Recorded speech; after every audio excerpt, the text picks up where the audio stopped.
Hello friends, Zack Tremblay here. I am so excited to bring you guys something extremely special today.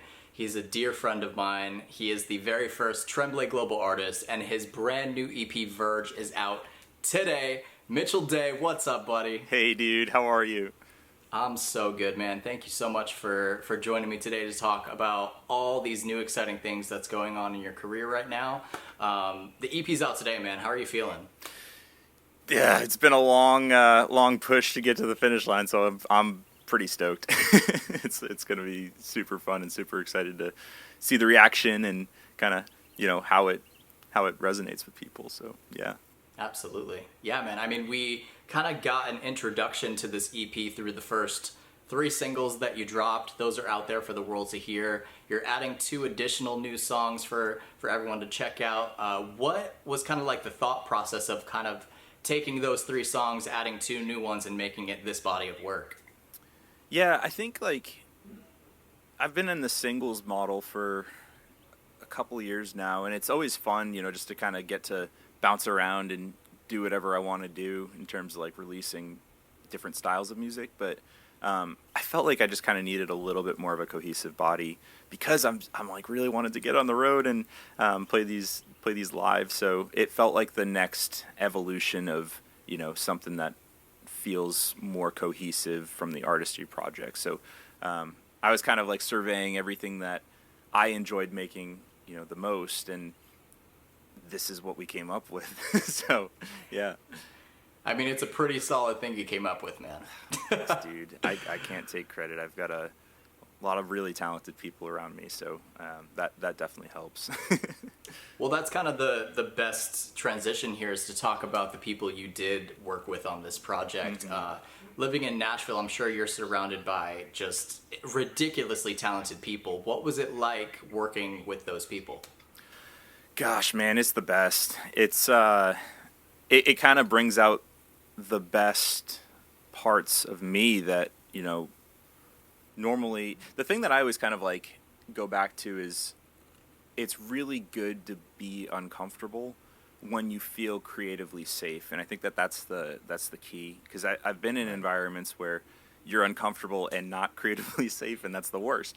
But when you're like, man, I really trust these people, and I trust the process that we're going to be locking into together to get something done that feels authentic and right. I don't know. It just kind of it pushes you in all the right ways. So that's what this was, the title track on the EP vErGe. I had a writing camp in January, and it was the first writing camp I've ever done for myself. So it was like, oh, this is scary. I don't know if this is just a giant waste of time. I'm booking out a bunch of people's schedules, and this might all be for nothing. And that was the first song that we wrote on the first day. And so it was like, whoa, this is going to be hard to top. And yeah, it was just coming out strong, and that's what we came up with. So super stoked that it ended up making the project, and honestly what the whole project ended up being oriented around. So yeah, really cool.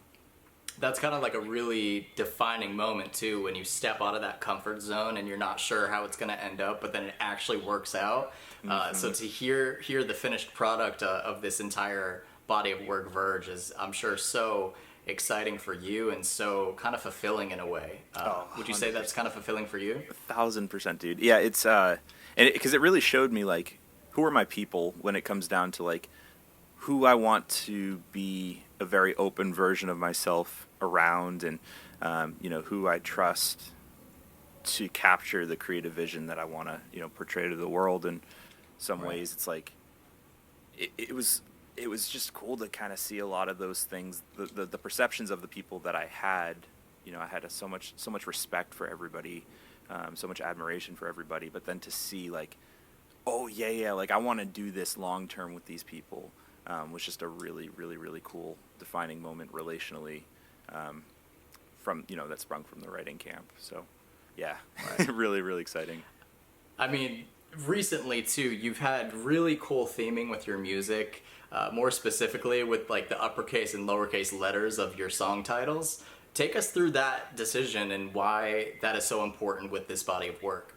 Yeah, so it's just kind of sitting down and figuring out like, okay, who am I as an artist? And even outside of artistry, like who am I as a person and what resonates with me? And we're kind of trying to draw it back to the brand, like what themes seem to be reoccurring and sticking here. And one of the first things that came to mind, I was talking with my manager, and he's like, you're biracial, like that is a part of your identity. How does that resonate with you in terms of like how you interact with the world, and then how it, you know, bleeds into your music? And it just was a really intriguing question, because I'm like, yeah, I guess it's like I don't consciously think of it like that all the time, but it is kind of ingrained in a big part of how I, you know, move about the world in some ways. And that's just one example, but I was like, there's this theme of like dual self in a way, light and dark, you know, black and white, like it's everything, uppercase, lowercase. And so even in terms of how I write, it's like a lot of dark themes that end up transitioning over to a lighter outcome. So I'm just kind of like thinking through the totality of all of that, and I'm like, okay, what does this look like? What does this sound like? How does this come about? What's the message? Like, is there a message in the uppercase and lowercase? I don't know. Is there something to be uncovered there? I don't know. But yeah, man, it just kind of was like, it thematically made sense as I kind of surveyed the creative heart and vision of where I was making this, and then, you know, where I want to go with the artist project. So that was a really long-winded way of kind of saying it's always kind of tied to a dual sense of self. Listen, man, I mean, I've known you for quite some time. You've gone through many different phases of music and layers of your career, and that is kind of the perfect way to represent yourself to the world, is the ability that you have to try so many different things within the field that you're in this music industry. And the fact that you were able to kind of do this and turn it into a brand is just so genius, man, and I'm so proud of you. And this is honestly one of your best bodies of work I've heard. So proud of you, and this is something I'm going to be listening to for a long time, as well as the people watching at home. So congrats on that. You're going to make me cry. Thanks, man. That really means a lot. I mean, dude, it's just so exciting to see how far you've come, to see where you're currently at and where you're going, and just to transition into live music. I mean, to have that opportunity to take what you're doing right now and put it into a live setting, is that something you're excited to do? Yeah. Yeah. It's time, right? Yeah, man. It's like, I don't know. I had this kind of crossroads moment where I was like, do I want to just be a artist who just releases things online? Like, that's totally fine. And it was a possibility for a while. And then I was like, no, I want to like see how this actually lands. And so, you know, the way to do that is to go out and play some shows. So that's definitely the next iteration of what we're trying to do here. And it's just been trying to figure out, like, what does this look like in the show setting? It's so production heavy. So it's like, how do we capture that in an authentic way that, you know, really represents the essence of this music in terms of how it's played online or, you know, through streaming. And so, the show's going to be sweet. So basically what Mitchell is saying is you have to go to the show to see how it translates live, which is going to be absolutely incredible.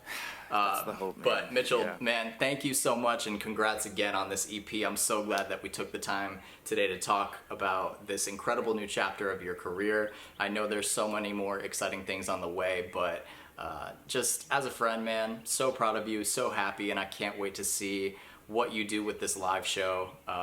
And for everybody watching at home, go stream the heck out of vErGe right now. It's across all streaming platforms. I'm Zack Tremblay here with Mitchel Dae. We'll catch you guys next time. Hey, I'm Mitchel Dae. Thanks for checking out my interview with Zack Tremblay. Keep checking back for more exclusive content like this, brought to you by Tremblay Media Group.